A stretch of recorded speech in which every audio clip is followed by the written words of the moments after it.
Buenas noches, tardes, buenos días a nuestros oyentes internacionales. Aquí estamos con el señor Daniel Seijo. Dani, unas palabras. Es el primer capítulo de este podcast que no presento yo. Estoy orgulloso. Gracias por venir a salvarnos el pellejo, José. Y estamos con don Javier Serrano. Vamos a hablar de un tema un poco más abierto ahora, que es la neurociencia. Sabemos, nos contaste un poquito de cómo te metiste un poco en este mundo a través de Neurotech y nada, vamos a tener una conversación muy abierta y muy futurística sobre la neurociencia. No sé por dónde saldrá esto. El anterior vídeo, si lo habéis visto, os lo recomiendo. Estará el link por algún sitio. Se hace así esto. Sí, está ahí. Tú apuntas a cualquier sitio y luego, está ahí. Apuntas a cualquier sitio de la pantalla con el dedo y el que monte ya tiene que... De hecho, ahora se está moviendo. A medida que mueves el dedo. Se está moviendo. En el anterior vídeo tocamos el tema de que metafóricamente Dani era masajista de spa. Estoy impaciente por saber qué será Dani en este.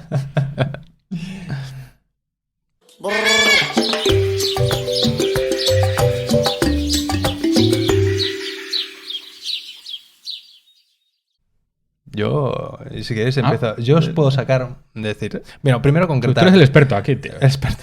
No soy aficionado al tema. Primero, neurociencia, más concretamente neurotecnología, ¿no? Porque... Bien, ¿qué es Pero, eso? pero explícaselo a mi prima de 10 años. ¿A tu prima de 10 años? Sí.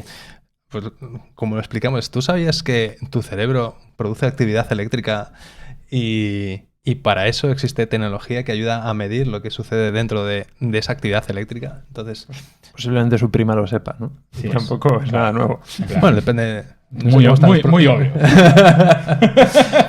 Pues a partir de ahí lo podemos Se nota que no tienes TikTok. A partir de ahí lo podemos complicar todo lo que quieras. Primero, bueno, ¿por qué está en auge, ¿no?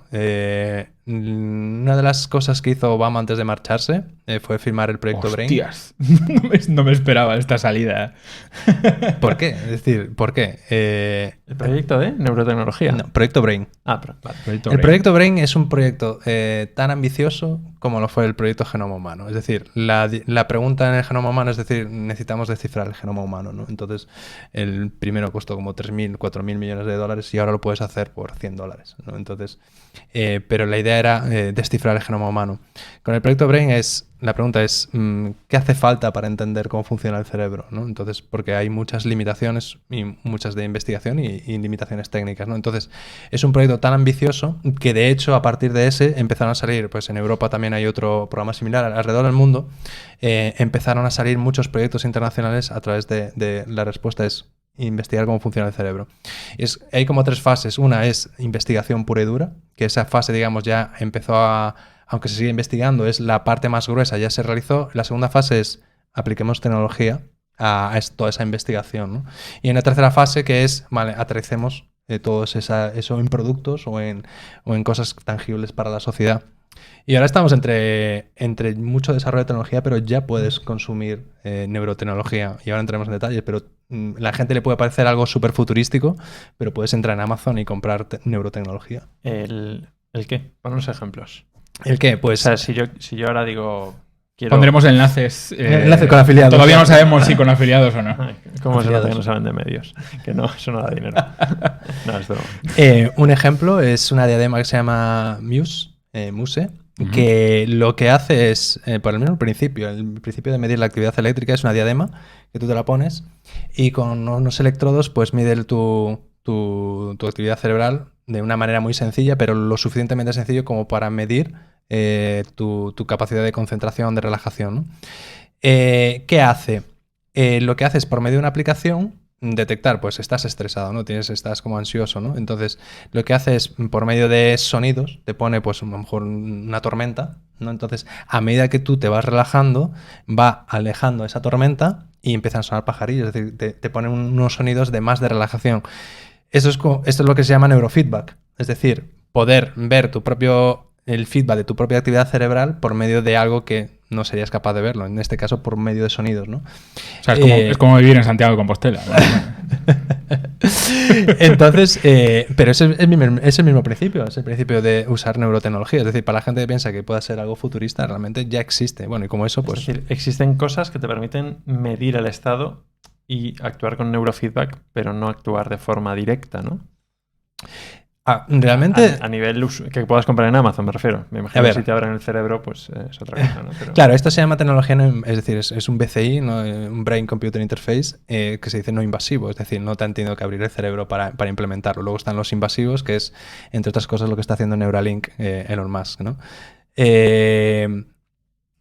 Interviene, sí que interviene igualmente. Es decir, tú cuando mides algo, evidentemente no está estimulando la actividad cerebral, pero sí está interviniendo en él, porque el hecho de ser consciente de un estado y cambiarlo, gracias a esa medición, estás interviniendo en tu actividad cerebral. En el caso de tú estabas estresado, gracias a ese feedback, ahora estás más relajado. Ha cambiado tu estado cerebral, tu actividad cerebral. Entonces, aunque es una tecnología que solo mide, gracias a esa medición sí que ayuda a digamos, cambiar eso, ¿no?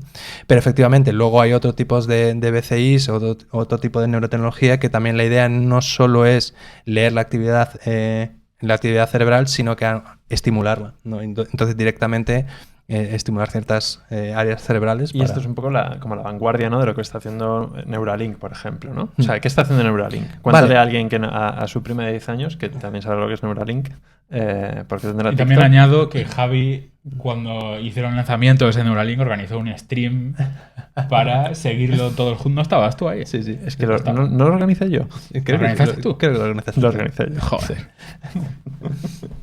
Pero es que esto, guay. Es afán de protagonismo. Luego cortamos. Sí, lo organizó. Bueno, entonces, cuando organizaste ese streaming para ver un cerdo... Sí.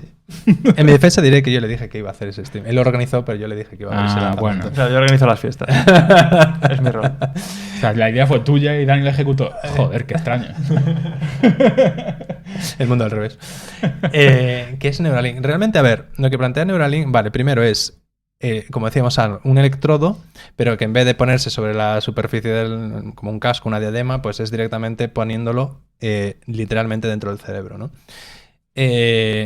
Y eso nos permite medir de una manera mucho más precisa la actividad cerebral y a la vez poder estimular esas zonas, ¿no? Novedoso, novedoso entre comillas, porque la implementación de electrodos en el cerebro ya se lleva haciendo desde hace muchos años, ¿no? Para tratamientos severos, por ejemplo, de parking o ese tipo de temas se hacen implementaciones de electrodos, entonces con esa actividad pues se controlan el sistema nervioso y bueno, eso ya lleva tiempo haciendo. ¿Qué propone Neuralink como novedad y por qué ahora todo el foco? Primero porque es él, al final él va a un sector y mete un marketing encima brutal y bueno, pues llama la atención de los medios. Entonces parece que es novedoso, pero realmente el sector ya existía mucho antes, ¿no? ¿Qué es lo que plantean de novedoso desde Neuralink? Desde Neuralink lo que plantean es la tecnología, el concepto ya existía, pero lo que plantean es una tecnología mucho más avanzada. Son electrodos mucho más pequeños de lo que hay ahora en el mercado, pero mucho más. Y básicamente han inventado una máquina de coser que coge cada electrodo y lo pone al lado de cada neurona. Es una precisión brutal que, de hecho, con inteligencia artificial y reconocimiento, pues ve cómo se mueven las neuronas por culpa de los vasos sanguíneos. Y entonces lo pone ahí de una manera súper precisa. Entonces, ¿qué es lo que propone novedoso? Pues un electrodo más pequeño, es que prácticamente lo que proponen es una incisión en el cerebro muy pequeñita y que básicamente te puedes implementar eso e irte a la noche en el mismo día para casa. ¿Sabes? Es decir, eso es lo novedoso. O al 8:30. O al 8:30, para seguir estropeando las neuronas. El 8:30 es una discoteca de Madrid y os recuerdo que uno de los objetivos de este podcast es que no sea Madrid-centrista. ¿Vale? Entonces, vamos a poner o Razmataz o Liberty. En Santiago. Es muy localista también. ¿Valencia? ¿Qué hay en Valencia? Sí. No lo sé, no lo sabemos. Guías de... Antes de nada... Nuestro futuro patrocinador... No. Nuestro futuro patrocinador de Comunidad Valenciana. Antes de nada hay un enlace que pondré en el podcast, que es de un blog que se llama Wait But Why, que si no lo conocéis, vosotros sí, seguro, los que nos estéis escuchando. deberíais dejar de escuchar esto y poneros a leer, que es mucho más interesante, ¿vale? Que estas tonterías que decimos. En el que explica muy bien cuál es el reto de los BCIs, de los interfaces del cerebro humano, porque, digamos, tienen 3 variables, ¿no? ¿Por qué no podemos leer el cerebro humano y escribir sobre él? Tipo, pues quiero modificar esto, ¿no? Ya veríamos si eso es ético, si tiene sentido, pero en teoría quiero cambiar la depresión por aprender a hablar alemán. Pues no sé, desde el punto de vista computacional podría tener sentido. Pero aquí hay un reto, ¿no? Hay 3 variables. Primero, la escala, que es cuántas neuronas modificas a la vez. Porque tú actualmente puedes estimular una parte del cerebro, pero igual estimulas, pues me lo invento, el 10% del cerebro. Y ahí hay muchas neuronas, entonces no estás hilando fino, digamos. La resolución, tanto espacial como temporal, es decir, ¿estimulas todo el 10% del cerebro a la vez? ¿O estimulas el 10% pero cada neurona individualmente y temporalmente, ¿no? Durante un milisegundo o durante un tiempo? Entonces esas son las variables, ¿no? Perdón, hay una tercera que es cómo de invasivo es. Es decir, para ciertas cosas, pues igual una operación en la que te abran la cabeza, pues no tiene sentido, ¿no? Entonces, digamos, esas 3 variables no puedes hacerlo las 3 a la vez. Es decir, o lees, si no eres invasivo, pues solo puedes leer una parte grande y no toda a la vez durante un tiempo. Son esas restricciones, ¿no? Y este es, digamos, el reto con el que está Neuralink y creo que otras, que al final Elon Musk es el más bocazas, pero seguro que hay otra gente haciendo esto y quizás mejor, pero no lo sabemos porque somos unos ignorantes. Volviendo al tema de mi prima, que vosotros sois muy teóricos. Si mañana, y cogiendo Neuralink, lo que dice Dani, o sea, Emil tal vez ha sido la más visible por el PR que hay alrededor de todo lo que hace Elon últimamente, pero si lo que promete Neuralink mañana funcionase, ¿en qué sería distinto el mundo? O sea, que dime algún ejemplo pragmático para mi prima de 10 años y para mí. Lo más cercano en tiempo. Lo más cercano en tiempo es lo que dices tú. A ver, Elon Musk lo que hace es un marketing brutal a largo plazo, ¿no? Es decir, dijo, nos vamos a ir a Marte, entonces dispara muy alto y todo lo que consigamos de por medio pues van a ser avances al final, ¿no? Y lo ha hecho con SpaceX, ¿no? Aún no hemos llegado a Marte, pero ya lo que ha demostrado pues con Neuralink un poco ha hecho lo mismo. Es decir, pues vamos a fusionar la inteligencia artificial con nuestro cerebro. Eso es lo que el moonshot que hizo, ¿no? ¿En qué se va a aterrizar lo más próximo? Y esa tecnología que están trabajando en otras empresas similares, pues lo primero que se transforma es en problemas físicos, digamos. Es decir, por ejemplo, devolverle la sensación de tacto a una persona que le falta un brazo, ¿no? Porque al final puedes crear un brazo robótico que como hay unas zonas muy concretas del cerebro relacionadas con la parte sensorial, pues estimulándolo de una manera correcta, pues el input que recibe el brazo robótico puede llegar a esas neuronas, leer la actividad, estimular las neuronas y que la persona literalmente vuelva a sentir el tacto, ¿no? Personas ciegas, ¿no? Por eso, de momento, lo más práctico van a ser ese tipo de cosas y sobre todo en regiones cerebrales. Lo que decía él, no podemos estimular todo el cerebro a la vez. Lo que se plantea inicialmente es, en casos clínicos, como esos problemas físicos y en zonas muy concretas del cerebro. Eso es lo primero que va a pasar. ¿Y dónde está la clase media, digamos? Es decir, estamos viendo como, no, queremos fusionar, pues la típica flipada de billonario, ¿no? Que no queremos que Entropic se convierta en una apología de esto. No, queremos fusionar la inteligencia artificial porque si no, no sé qué, la única solución de luchar contra la inteligencia artificial y que nos domine y que acabe en nosotros es la fusión. Ok, muy bien. Vale. Perfecto. También está el punto buen rollista, cortoplacista de, vale, alguien tiene una lesión, se la soluciona. Sí. Muy bien. Pero ¿qué es lo mainstream? Es decir, ¿cómo va a mejorar el mundo la neurotecnología dentro de 10 años para los problemas habituales de la mayoría de personas? ¿Cómo lo va a mejorar? Pues por la identificación temprana de problemas mentales, de deterioro cognitivo. Cuanto mejor se conozca el cerebro, cuando mejor neurotecnología haya, mejor capacidad de diagnóstico precoz va a haber. A día de hoy, por ejemplo, el tema de Alzheimer, gracias a la inteligencia artificial y técnicas de neuroimagen, se ha adelantado muchísimo en años la capacidad de identificar problemas, por ejemplo, de Alzheimer. Hasta hace poco era prácticamente te lo identificaban cuando ya lo estabas padeciendo y ya poco se podía hacer. Pero cuanto más se conoce el cerebro, cuanto mayor neurotecnología haya, más avanzada, todo lo que sea diagnóstico precoz, estamos hablando de poder identificar a partir de los 30 años cualquier problema que puedas tener a largo plazo. Por lo tanto, para la sociedad, a nivel salud, el impacto va a ser espectacular. ¿Y a nivel bienestar? Está relacionado. O sea, está relacionado, ¿no? Pero creo que a veces es interesante a la hora de dibujar escenarios, dibujar escenarios futuristas pero ilusionantes, porque al final lo que proyectas es lo que construyes, ¿no? Entonces a mí me gustaría pensar que esto también ayude a reducir la ansiedad, podemos reducir como la vorágine, reducir... Y esto es como, ¿que quiero que haga esto? Tú me vas a decir que sí, claro, cualquier cosa que diga, pues en el fondo se puede hacer, ¿no? Pero... Ahí la dejo. En tema, bueno, quitando el tema puramente de salud, podemos entrar en otros ámbitos que se van a aplicar y que va a tener un impacto súper positivo. Por ejemplo, la educación. De hecho, un campo muy creciente es la neuroeducación. Durante el colegio, literalmente el cerebro de la gente se está formando. Entonces, cuanto mayor neurotecnología haya, mayor conocimiento de cómo funciona el cerebro, mejor se puede medir si un niño está desarrollando de una manera sana su cerebro, ¿no? Es decir, en la educación va a transformarse mucho. Pero luego, a nivel, por ejemplo, de ocio, se pueden generar muchísimo más... Y ojo, aquí entramos ya en terreno peligroso. El año pasado, la FDA aprobó en Estados Unidos el primer videojuego que se puede utilizar como tratamiento para el TDAH, ¿no? Es decir, aprobado por la FDA. Entonces ya un videojuego con conocimientos de cómo funciona nuestro cerebro, pues pueden mejorar este tipo de problemáticas. ¿Qué pasa? Que puede ser usado también para lo contrario. Es decir, sabiendo cómo funciona el cerebro, puedo... Y creando neurotecnología puedo caer en... Para publicidad, por ejemplo.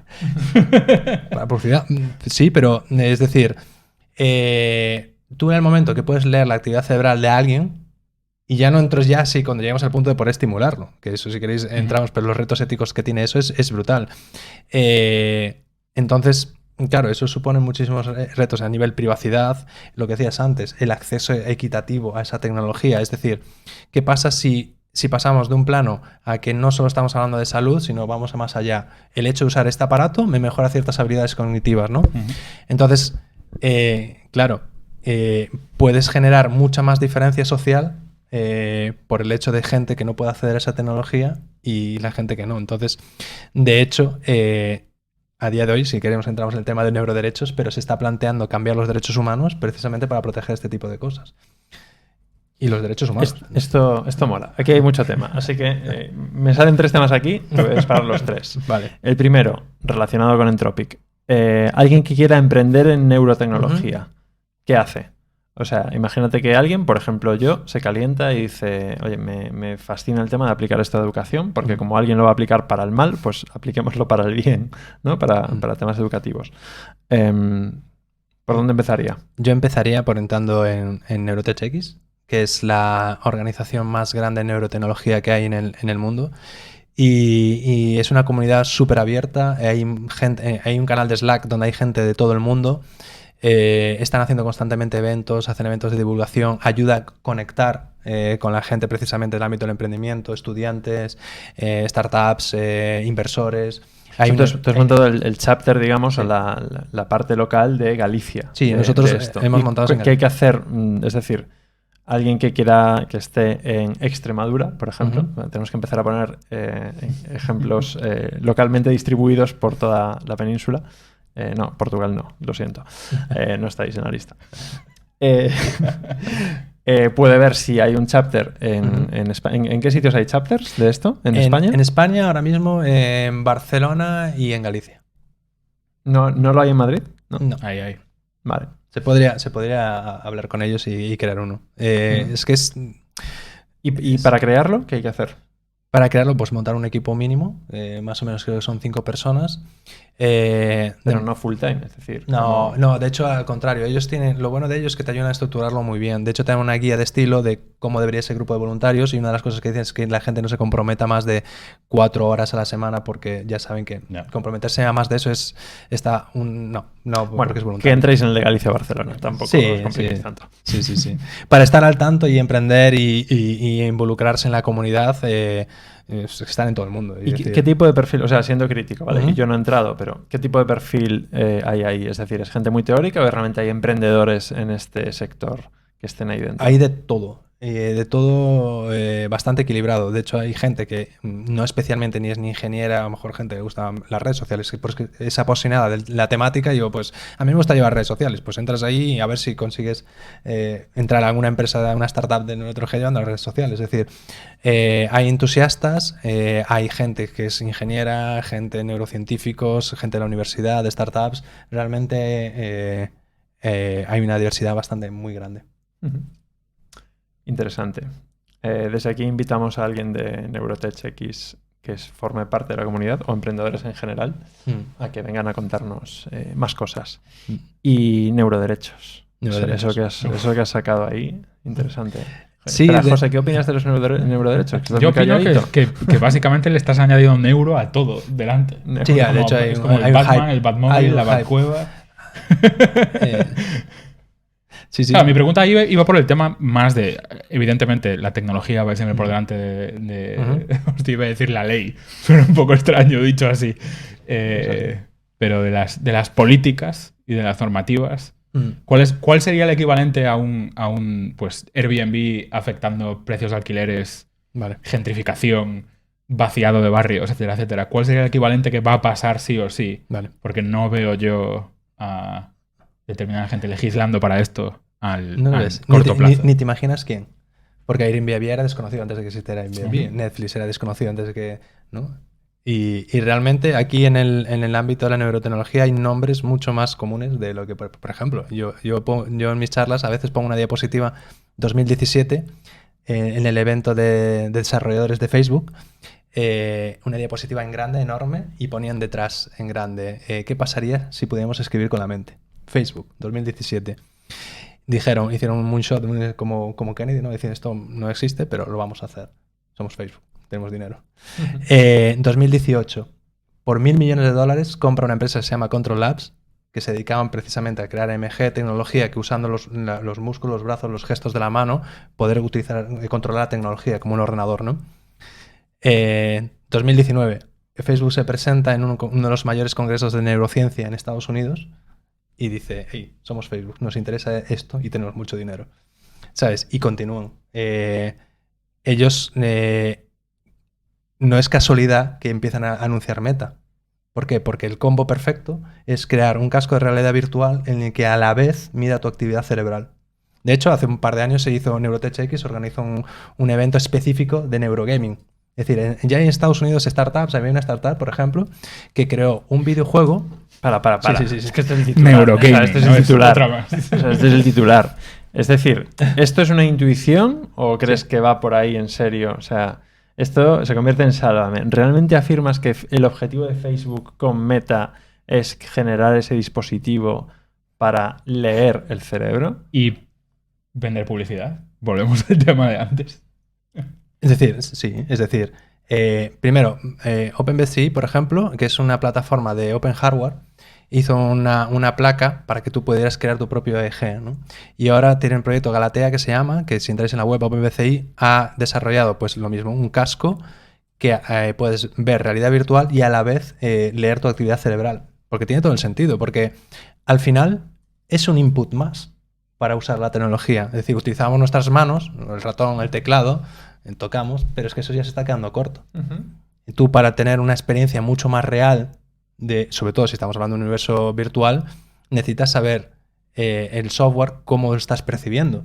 Y eso no lo puedes saber a través de clics, sobre todo si tienes unas gafas que supone que estás observando el mundo. Entonces lo ideal y lo más cómodo es pues, leer la actividad cerebral, cómo se está sintiendo esa persona, ¿no? Entonces, sí, de hecho por eso lleva años desarrollando ese tipo de tecnología.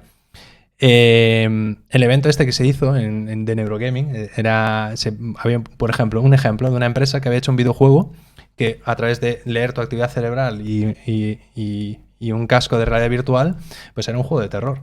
Entonces el juego se modulaba la intensidad a través de cómo lo estabas percibiendo. Ah, no te estás asustando, no te preocupes. Y veía cómo a través de ciertos elementos te estaba asustando más, pues el juego sabía que estaba cumpliendo su objetivo.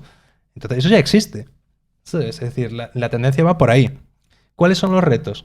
Es decir, ostras, ¿y mis datos? Es decir, lo reto es qué pasa con la información de mi cerebro. Hablemos Ya. de eso, neuroderechos, ¿no? Sí. O sea, yo he tenido... O sea, lo contaré como anécdota, ¿no? Participé en algunos debates de la reforma de la ley de copyright de la Comisión Europea y me imagino que esto ya es pasado porque para cuando esté regulado ya viene el nuevo problema, ¿no? Esto lo decía yo a los lobistas de medios de te estás peleando por el problema de hace 10 años, para cuando consigas aprobar la ley tu problema ya será otro, ¿no? Entonces esto ya casi será anecdótico, ¿no? El tema de protección de datos, anecdótico en el sentido de poco actualizado. Ya. Cuando se consiga solucionar eso vendrán nuevos problemas, ¿no? De neuroderechos. Cuéntanos sobre eso. Aquí un poco es precisamente para evitar eso, se está planteando ya. De hecho, era una de las premisas. Hubo un congreso en Chile en el que una de las charlas era ¿es demasiado pronto para alertar sobre esto? Y la conclusión es que no. Pues sobre todo cuando es algo que tiene potencialmente tanto peligro. Sobre todo cuando organizas tú el congreso, ¿no? No, a ver, nos estamos rayando. La vámonos respuesta no era por quien organizaba es porque hay vale. investigación científica a través para responder esas cuestiones y argumentadas, obviamente, ¿no? La cuestión es que precisamente el problema puede llegar que cuando el uso masivo de esta tecnología ya está en la sociedad, probablemente ya sea demasiado tarde, ¿no? Entonces, precisamente se quiere regular con antelación. Claro, ¿qué pasa? ¿Qué pasa si yo creo ese casco y a la vez de poder leer la actividad cerebral, aún por encima pudiera estimularla, ¿no? Y que sea algo que pueda comprar en Amazon, ¿no? Claro. Y esto, una de las personas que más lo están promoviendo es Rafael Juste, que fue un poco el ideólogo del proyecto Brain. Él ahora mismo está en la Universidad de Columbia en Estados Unidos y yo lo seguía en Twitter y al principio pues ponía Rafael Juste en neurotecnología. Y al poco tiempo vi que lo había cambiado y había puesto neuroderecho. Y yo, ostras, qué curioso, ¿no? Y entonces empecé a ver el trabajo de investigación que estaban haciendo en la universidad. Y claro, su premisa era, como es de las primeras personas que van a ver todo lo que se viene en neurotecnología, fue de las primeras personas en ver todos los potenciales peligros éticos y legales que puede tener lo que va a venir, ¿no? Y entonces, desde la universidad lo que plantean es cambiar los derechos humanos, ¿no? Y la premisa, ¿cuál es? Cuando se crearon los derechos humanos, después de la Segunda Guerra Mundial, no existía tecnología que amenazara los derechos fundamentales de las personas. Ahora, como sí que existe, se deberían cambiar, ¿no? Entonces dices, de los derechos. Y decir, ¿cuáles son? De los derechos, digamos, de los neuroderechos. Me refiero a que has dicho, no existía tecnología que amenazase los derechos humanos. Bueno, igual un poco. Creo que sí, creo que está bien. Es decir, todo lo que cubría... todo lo que cubrían los derechos humanos entonces... No nos protege de nuevos retos, ¿no? O sea, no nos protege de nuevos retos que ahora sí que existen, ¿no? Claro. Ese es no amparan nuevas potenciales peligros que ahora sí que pueden existir y amenazar esos derechos, ¿no? Entonces, y bueno, proponen algunos que son... yo cuando los veo me flipa, ¿no? Por ejemplo, el derecho al libre albedrío. Joder, me gusta. Dani, apúntalo ahí. El derecho al libre albedrío, y dices tú, ostras, ¿por qué tienen que protegerme mi libre albedrío? Pues volvemos a lo mismo. Si tú tienes un casco que lee tu actividad cerebral y puede estimular tu cerebro, si está puesto por Facebook, cualquier marca, y tú estás en el ordenador de repente, quiero beberme una Coca-Cola, y estabas usando el casco, y decir... ¿Patrocinador? Igual que hay que hacer, meter un bip ahí. No. ¿Quién tomó la decisión? ¿El aparato o tú? Ya. ¿Y cómo lo distingues? ¿De dónde está el límite? Claro, pero por la publi, ¿no? O sea, al final no, me refiero, es decir... Claro. Voy a hacer de abogado del diablo, ¿no? Pero esto ya ocurre, ¿no? ¿Dónde está el límite de tu decisión con un anuncio de coches? Efectivamente. Pues primero Ya lo dice Cortázar, cuando te regalan un reloj, eres tú el regalado. Una cosa es, por ejemplo, pedir dinero y otra cosa es meterte la mano en el bolsillo y quitarte el dinero. Esa es la diferencia. Tú puedes invitarme a algo, pero cuando tú conoces los mecanismos cerebrales, tu sistema nervioso, cómo funciona tu cerebro, y sabes, tengo que hacer clic aquí, está rompiendo tu voluntad. Entonces ahí está el límite y esa es la diferencia. Una cosa es intentar convencerte de otra cosa, pero otra... Y aparte la publicidad suele ser masiva. Puede ser más o menos individualizada, pero individualizada a colectivos. Aquí estamos hablando, no estamos hablando de colectivos ni de segmentación, estoy hablando de ti. Sé cómo es tu cerebro y te estoy coaccionando a ti para tomar una decisión. Entonces el libre albedrío se rompe. Entonces, claro, eso tiene que ser protegido. Otro no derecho es la protección a la no alteración del yo. Volvemos a lo mismo. Yo me comporto de tal manera, pero si tengo un casco que puede influir en mi conducta y puede alterar lo que suelo hacer, mi forma de ser, Entonces, eso debería ser protegido. Es decir, el derecho a que ningún casco o tecnología que utilice me manipule para cambiar lo que yo suelo ser o tomar la decisión que yo tomaría, ¿no? Lo que me alucina cuando se plantea un escenario futurista es que para mí siempre ya existe. Es decir, el primer ejemplo era los anuncios de Facebook, el segundo ejemplo es la crema de hierbas, ¿no? O el licor de hierbas, que también alteran tu yo.